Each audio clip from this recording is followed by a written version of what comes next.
बुझाए, ठंडक लाए, सबको भाए जीरा सिप। MTH का जलजीरा जीरा सिप। जीरा सिप, असली रिफ्रेशिंग, असली स्वाद, असली मजा। MTH।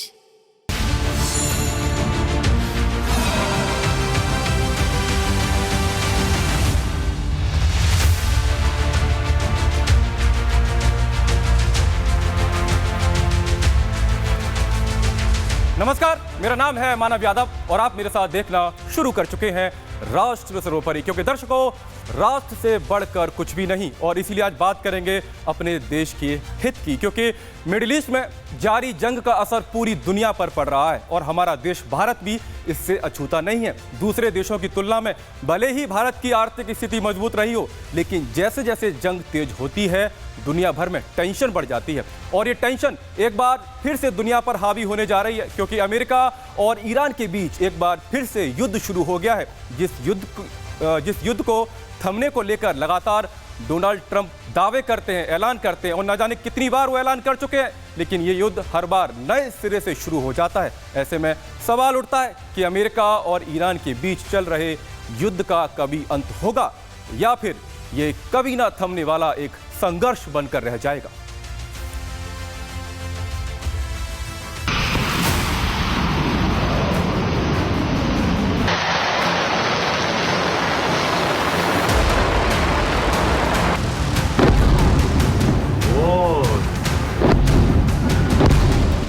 अमेरिका और ईरान के बीच जंग से दुनिया भर में जगी शांति उम्मीद अब टूट चुकी है।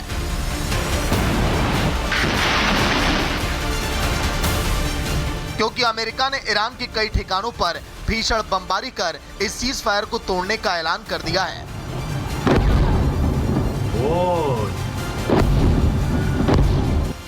अमेरिकी राष्ट्रपति ट्रंप ने भी साफ कर दिया कि अब वो ईरान से कोई डील नहीं करना चाहते। लेकिन सवाल अब भी वही है कि क्या दुनिया एक बार फिर से जंग के साइड इफेक्ट झेल सकती है? To me, I think it's over. I don't want to deal with them anymore. They're scum. You know what scum is?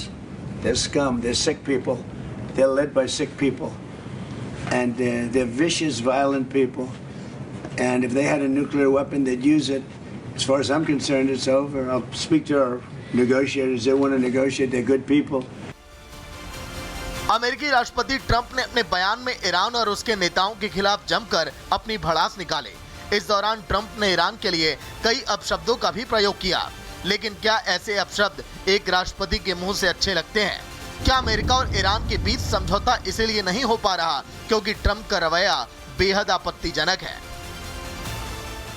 To me, I think it's over. I don't want to deal with them anymore. They're scum. You know what scum is? They're scum. They're sick people. They're led by sick people. And they're vicious, violent people. And if they had a nuclear weapon, they'd use it. As far as I'm concerned, it's over. I'll speak to our negotiators. They want to negotiate. They're good people.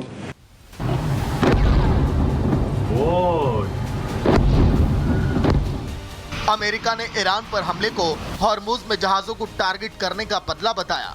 अमेरिकी central command ने बताया कि उसने Iran के 80 से ज्यादा सैन्य ठिकानों पर एयर स्ट्राइक की है। सेंटकॉम ने दावा किया कि ये कार्रवाई हॉर्मुज में जहाजों पर हुए हमले के जवाब में की गई। हॉर्मुज में ईरान की 60 से ज्यादा छोटी मिलिट्री बोट्स को भी निशाना बनाया गया। इसके अलावा ईरान की air defence system, coastal surveillance system, सतह से हवा में मार करने वाली मिसाइलें, एंटी शिप क्रूज मिसाइलें और ड्रोन लॉन्च साइट्स को निशाना बनाया गया। हालांकि ईरान भी अपने कदम पीछे खींचने को तैयार नहीं है। ईरान ने भी अमेरिका को जवाबी हमले की चेतावनी जारी की है। ईरान के उप विदेश मंत्री ने अमेरिकी हमले को समझौते का उल्लंघन बताया।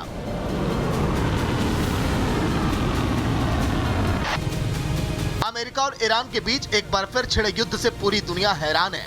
आपको बता दें कि पहले ईरान ने हॉर्मुज में 3 टैंकरों को निशाना बनाया और चेतावनी दी कि हमारी तरफ से तय रूट इस्तेमाल नहीं होने पर सुरक्षा की गारंटी नहीं रहेगी। इसके बाद कतर ने हॉर्मुज में ईरानी हमलों की निंदा की। कतर ने ईरानी हमलों को अंतर्राष्ट्रीय समुद्री सुरक्षा के लिए खतरा बताया। उधर ईरानी विदेश मंत्री अब्बास अराघची ने अमेरिकी धमकियों के बीच समझौते से इनकार कर दिया।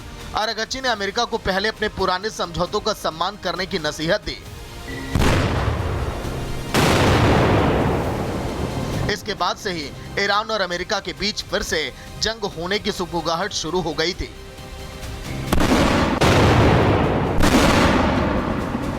अमेरिका और ईरान के बीच जंग फिर से शुरू होने से दुनिया पर फिर से आर्थिक संकट के बादल छा सकते हैं। ईरान हॉर्मुज को बंद कर सकता है, जिससे दुनिया भर में तेल की सप्लाई प्रभावित हो सकती है। भारत में भी पटरी पर लौटी व्यवस्था लड़खड़ा सकती है। भारत में तेल के दाम और बढ़ सकते हैं, जिससे महंगाई फिर से आसमान छू सकती है। युद्ध की वजह से कच्चे तेल के दाम 6% बढ़ चुके हैं। भारत में शेयर बाजार भी तेजी से नीचे गिरे हैं, जिससे लोगों को भी भारी नुकसान उठाना पड़ा है।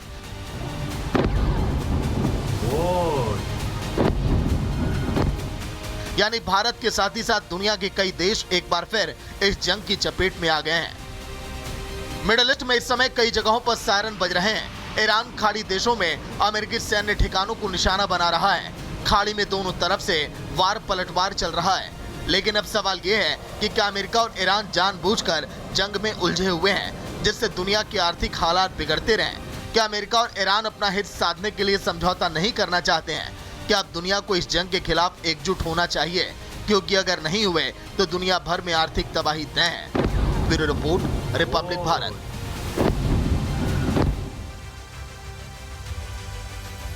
और अब बात भगवान राम के मंदिर में हुए महापाप की करेंगे। चढ़ावा चोरी करने वाले रामद्रोहियों से पुलिस लगातार पूछताछ कर रही है और जैसे जैसे ये छानबीन आगे बढ़ रही है, नए नए खुलासे हो रहे हैं। अभी तक कहा जा रहा था कि रामद्रोही सिर्फ रोजाना आने वाले चढ़ावे में ही सेंधमारी कर रहे थे, लेकिन अब खुलासा ये हुआ है कि जो चढ़ावा चोर हैं वो राम मंदिर के लिए मिलने वाले चंदे में भी सेंध लगा चुके थे।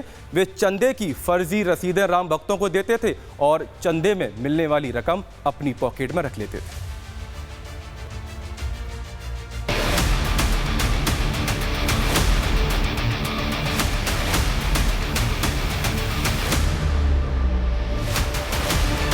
अयोध्या में चढ़ावा चोरी की जांच जैसे जैसे आगे बढ़ रही है, वैसे वैसे हर दिन नए नए खुलासे हो रहे हैं।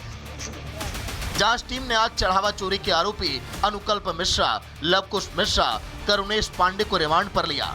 इसके बाद पुलिस आरोपियों को उस जगह ले गई जहां आरोपी चोरी के पैसों को आपस में बांटते थे। उस अज्ञात जगह पर आया हूं जहां पर जो आरोपी हैं राम मंदिर चंदा चोरी जो करते थे, वो इसी जगह पर, इसी गुप्त जगह पर आकर के पैसों को बांटते थे। आप सोचिए कि हम ऐसी जगह पर आपको लेकर चलते हैं। रिपब्लिक भारत आपको ग्राउंड जीरो दिखा रहा है रिपोर्ट। ये देखिए, ये जो चंदा चोर हैं, ये जो आरोपी हैं, ये वो वही जंगल है। आप जंगल को चारों तरफ देखिए, आप देखिए, ये गुप्त जंगल है, यहीं पर ये लोग पैसे बांटते थे। चढ़ावा चोरी के आरोपियों ने जांच टीम की पूछताछ में ऐसा खुलासा किया कि जिसे सुनकर हर कोई हैरान है। आरोपियों ने सिर्फ चढ़ावे से ही चोरी नहीं की, बल्कि चंदे के पैसों का भी गबन किया। चंदा गबन करने के लिए आरोपियों ने फर्जी रसीद बनवा रखी थी। जांच टीम को श्री राम जन्मभूमि तीर्थ क्षेत्र की फर्जी रसीद बुक भी मिली है, जो बिल्कुल असली रसीद की तरह दिखती है। जब भी कोई भक्त चंदा देने की इच्छा जताता, आरोपी उससे पैसे लेकर फर्जी रसीद काट देते थे। इससे भक्त को किसी तरह का शक भी नहीं होता था। हालांकि अब नई व्यवस्था के तहत रसीद ऑनलाइन मिलती है, इसलिए इन लोगों ने इन रसीदों का इस्तेमाल करना बंद कर दिया। अब इस मामले की जांच आर्थिक अपराध शाखा यानी ईओडब्ल्यू को भी सौंपी जा सकती है। राम मंदिर चंदा चोरी जांच में बड़ी चीज सामने आई है। एक फर्जी रसीद सामने आ रही है। कहा जा रहा है कि उस फर्जी रसीद से भक्तों से चंदा लिया जाता था और उस चंदे को व्यक्तिगत रखा जाता था। उस रसीद में बकायदे राम जन्मभूमि की पूरा एड्रेस है, वहां पर पूरा सीरियल नंबर लिखा गया है, भगवान राम की तस्वीर है और मंदिर की तस्वीर है।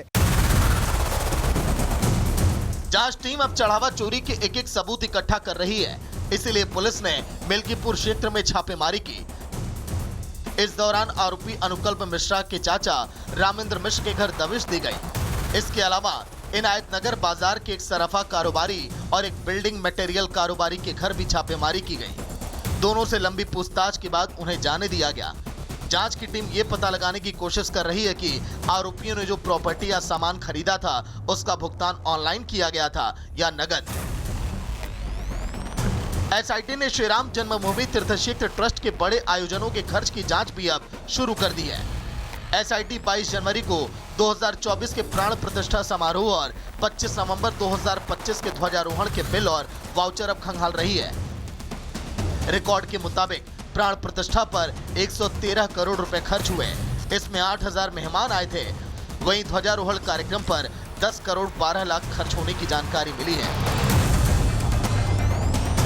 चढ़ावा चोरी की जांच में एसबीआई बैंक की कार्यप्रणाली भी सवालों के घेरे में आ गई है। जांच में पता चला है कि मंदिर में प्रतिदिन आने वाली करोड़ों रुपए की दान राशि की गणना का जिम्मा विधिक टेंडर प्रक्रिया के एक सैनिक सिक्योरिटी सर्विसेज वाली कंपनी को सौंप दिया गया।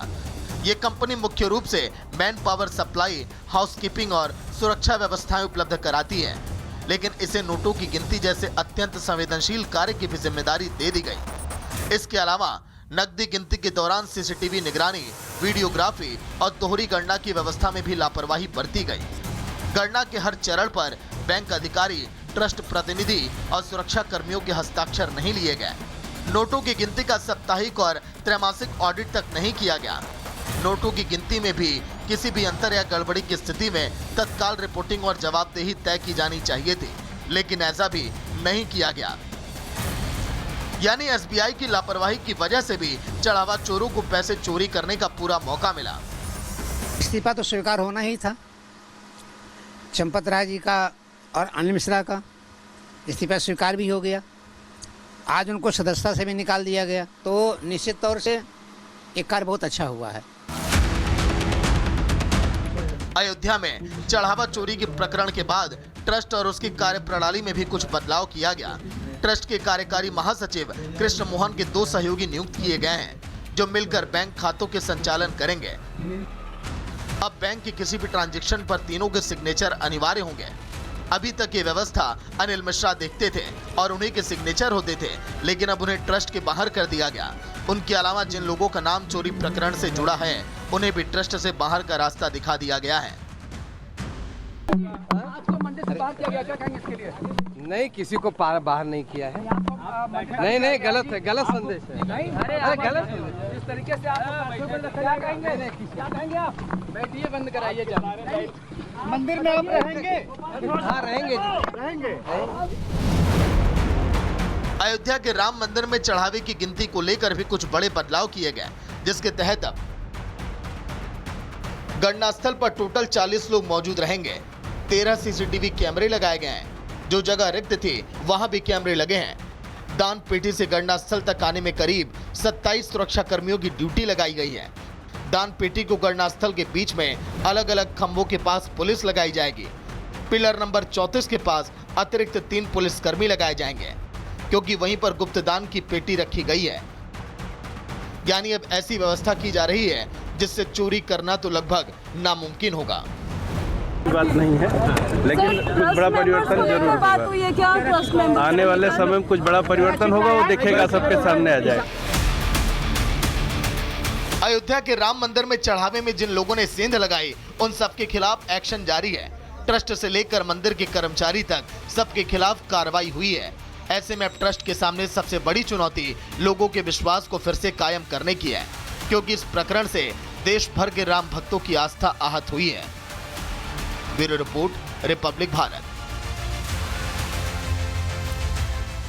और दर्शकों, बात सिर्फ चढ़ावा या चंदा चोरी तक नहीं है। असल सवाल यह है कि क्या राम भक्तों के सामने ये बात कभी खुलकर सामने आ पाएगी कि असल में कितने करोड़ों का चंदा और चढ़ावा चोरी हुआ है। चलिए अब खबरों में आगे बढ़ते हैं और अगली जो रिपोर्ट है वो हमारे देश में बैठे अमन की आशा गैंग को जरूर देखनी चाहिए, क्योंकि ये गैंग लगातार पाकिस्तान के साथ संबंध सुधारने की बात कर रहा है, लेकिन पाकिस्तान में बैठे आईएसआई हैंडलर भारत के खिलाफ नापाक साजिशें रच रहे हैं। ऐसे ही एक गिरोह का खुलासा हुआ है और इसका खुलासा भारतीय सुरक्षा एजेंसियों ने किया है, जो दिल्ली के भीड़-भाड़ वाले इलाके में दहशत फैलाने की तैयारी कर रहा था। और ये सब हो रहा था पाकिस्तान में बैठे आईएसआई हैंडलर शहजाद भट्टी के इशारे पर। दिखाते हैं आपको पूरी रिपोर्ट।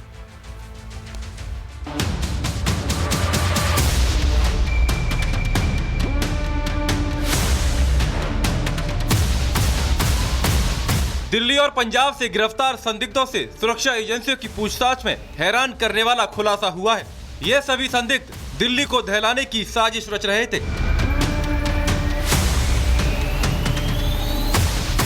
पाकिस्तान में बैठा आईएसआई हैंडलर शहजाद भट्टी ने इन्हें गाइड कर रखा था। इन संदिग्धों के फोन से दिल्ली के अलग अलग जगह की रेकी के वीडियो बरामद हुए हैं, जिससे सुरक्षा एजेंसियों के कान खड़े हो गए हैं।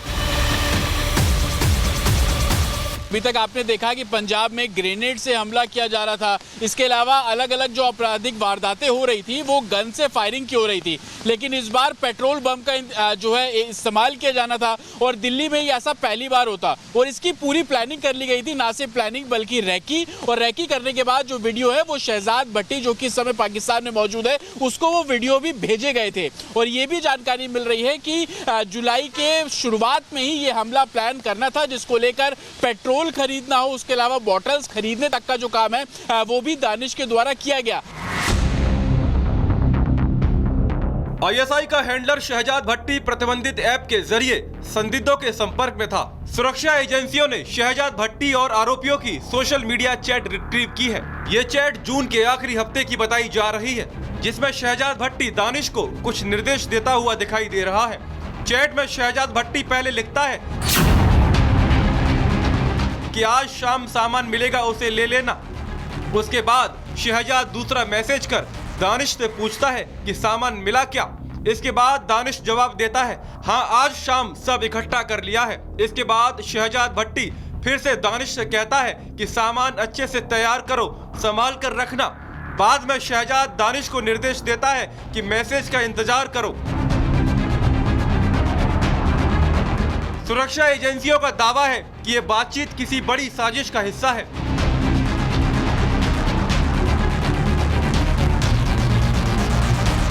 दिल्ली पुलिस की स्पेशल सेल ने संदिग्धों की निशानदेही पर राजघाट के पीछे विजय घाट से पेट्रोल बम बरामद किया है। इसके अलावा इन संदिग्धों के फोन से सिविल लाइंस में new police line, Anand Vihar बस अड्डा और रेलवे स्टेशन जैसे भीड़ भाड़ वाले बाजार की रेकी के वीडियो भी बरामद किए गए हैं। एजेंसियों को पता चला है कि शहजाद भट्टी के अलावा 10 लोग और भी थे जो पाकिस्तान में बैठकर निर्देश दे रहे थे।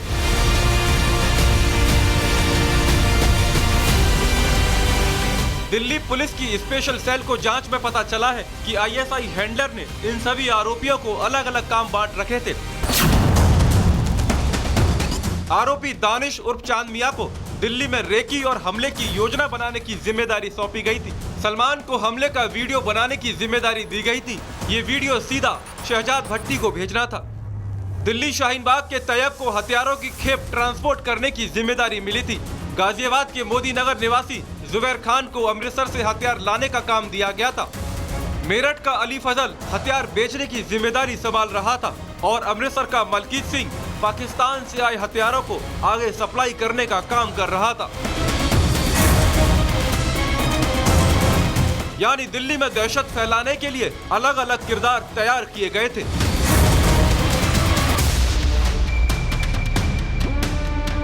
दिल्ली में दहशत फैलाने की साजिश रचने वाले ये भूल गए कि भारतीय खुफिया एजेंसियां पाकिस्तान के हर मूवमेंट पर निगाह रखती हैं। देश की एजेंसियों ने इतनी सफाई से आईएसआई की साजिश को नाकाम किया है कि पूरा पाकिस्तान देखता रह गया। अगर इसके बाद भी पाकिस्तान सुधर जाए तो उसके लिए अच्छा होगा, क्योंकि जिन आतंकियों के जरिए वो दिल्ली के खिलाफ साजिश रच रहा है, वही आतंकी पाकिस्तान के लिए काल बन गए हैं। पाकिस्तान में आए दिन आतंकी हमले हो रहे हैं, जिसमें पाक सैनिक और रेंजर्स मारे जा रहे हैं। इसके बावजूद पाकिस्तान उनका खात्मा करने की बजाय भारत में दहशत फैलाने की फिराक में बैठा है। Bureau report, Republic Bharat.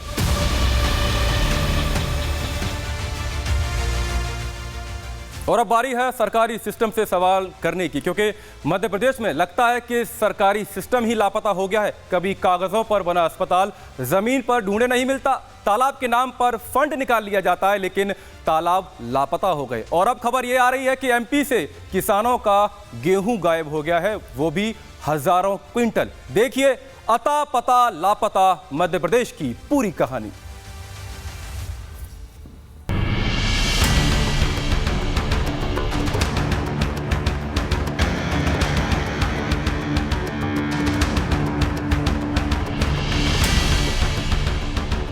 Mohan Yadav ने जब से मध्य प्रदेश की जिम्मेदारी संभाली है, तब से प्रदेश में लापरवाही, भ्रष्टाचार और घोटालों की बाढ़ सी आ गई है। मध्य प्रदेश से कभी अस्पताल गायब हो जाते हैं तो कभी तालाब, लेकिन अब एमपी से किसानों का गेहूं गायब हो गया, वो भी पूरे 86,000 क्विंटल। हैरानी की बात यह है कि अभी तक इस मामले पर पर्देदारी करने की कोशिश की जा रही है। पहले हमने एक स्टोरी दिखाई थी जिसमें गायब अस्पताल का जिक्र किया था, उसके बाद गायब तालाब, और अब हम बात कर रहे हैं गायब गेहूं की। दरअसल मध्य प्रदेश में जो सहकारी समितियां हैं उन्होंने किसानों से गेहूं की तुलाई की और तुलाई के बाद उस गेहूं को वेयर हाउस में शिफ्ट करना था, लेकिन इस दौरान 86,000 कुंटल गेहूं जिसकी अनुमानित कीमत करीब 20 करोड़ से ज्यादा है, वो उसकी तुलाई तो किसानों से कराई गई लेकिन वो वेयर हाउस नहीं पहुंचा। हर साल सरकार किसानों से समर्थन मूल्य पर गेहूं खरीदती है, उसके बाद उसे वेयर हाउस तक पहुंचाया जाता है, लेकिन इस बार रिकॉर्ड और वास्तविक स्टॉक के बीच बड़ा अंतर पाया गया। शुरुआती जांच में पता चला कि करीब 86,000 क्विंटल गेहूं वेयर हाउस तक पहुंचने से पहले ही गायब हो गए, जिसकी कीमत करोड़ों में बताई जा रही है। हैरानी की बात यह है कि गेहूं, खाद्य और नागरिक आपूर्ति मंत्री गोविंद सिंह राजपूत के गृह जिले सागर से गायब होने की बात अब सामने आई है। कहीं कोई गड़बड़ी नहीं है ना? अगर कहीं कोई इस प्रकार की शिकायत या आप लोगों तक आई है तो कलेक्टर को निर्देश हमारी एसीएस ने और हम लोगों ने दिए हैं कि आप। और इस वक्त की बड़ी खबर दिल्ली के रोहिणी इलाके से आ रही है, जहां पर 4 मंजिला इमारत गिर गई है। बताया जा रहा है कि मलबे से 8 लोगों को सुरक्षित बाहर निकाला गया है, लेकिन इस हादसे में एक व्यक्ति की जान चली गई है। मौके पर एनडीआरएफ की टीमें मौजूद हैं और राहत बचाव कार्य चल रहा है। अब देखिए किस तरीके से मलबा पड़ा हुआ है तस्वीरों में, और क्योंकि दिल्ली में आज पूरे दिन बारिश हुई है, ऐसे में अनुमान ये लगाया जा रहा है कि तेज बारिश के चलते जो जर्जर इमारत थी वो 4 मंजिला इमारत धराशायी हो गई और उसमें जो 8 लोग फंसे थे उनको निकाल लिया गया है, लेकिन इस हादसे में एक व्यक्ति की मौत हो गई है। मौके पर एनडीआरएफ की टीमें मौजूद हैं जो बचाव और राहत काम में जुटी हुई हैं। यानी जैसे ही मानसून का सीजन आता है दिल्ली में, और खास तौर से उस इलाके में जहां पर लगातार ऐसी तस्वीर सामने आती हैं। हमारे सहयोगी साहिल हमारे साथ जुड़ रहे हैं। साहिल, क्या अपडेट है? राहत बचाव कार्य कहां तक पहुंचा? देखिए, अब तक जो है कुल 2 लोगों को रेस्क्यू कर बाहर निकाला जा चुका है और एक शख्स की अस्पताल में मौत हो चुकी है। और अभी हम स्पॉट पे मौजूद हैं, मैं तस्वीरें दिखाना चाहूँगा। अभी भी जो रेस्क्यू ऑपरेशन है वो यहाँ पे तेज़ी से चल रहा है। दिल्ली पुलिस की टीम हो, एनडीआरएफ हो और दमकल विभाग हो, सभी जो डिपार्टमेंट्स हैं वो मौके पर मौजूद हैं और हाईली इक्विपमेंट्स के ज़रिए जो है यहाँ पे जो बड़े बड़े जो पत्थर के स्लैब हैं उनको कटर के काट के जो लोग नीचे दबे हुए हैं उनको बाहर निकाला जा रहा है। अभी जानकारी ये मिल रही है कि 2 लोगों को बाहर निकाला है, एक शख्स की मौत हो चुकी है और पुलिस ने इस पूरे हिस्से को जो है एक तो कॉर्डन ऑफ कर दिया है। और इसके अलावा आपको जेसीबी मशीन यहाँ पे नज़र आ रही होगी। जेसीबी मशीन द्वारा जो मलबा है उसको यहाँ पे हटाने की कोशिश की जा रही है और सामने की तरफ जो है आपको एनडीआरएफ की टीम नज़र आ रही है। उस साइड जो है लोगों की दबे होने की आशंका है। साहिल, बहुत बहुत शुक्रिया, बहुत बहुत शुक्रिया। नजर बनाए रखिए पूरी हालात पर और मौके पर क्या कुछ हो रहा है। तो दर्शकों, आज के लिए राष्ट्रीय सर्वोपरि में इतना ही। कल फिर आपसे मुलाकात होगी ठीक रात 8 बजे। तब तक के लिए बने रहिए रिपब्लिक भारत के साथ। नमस्कार।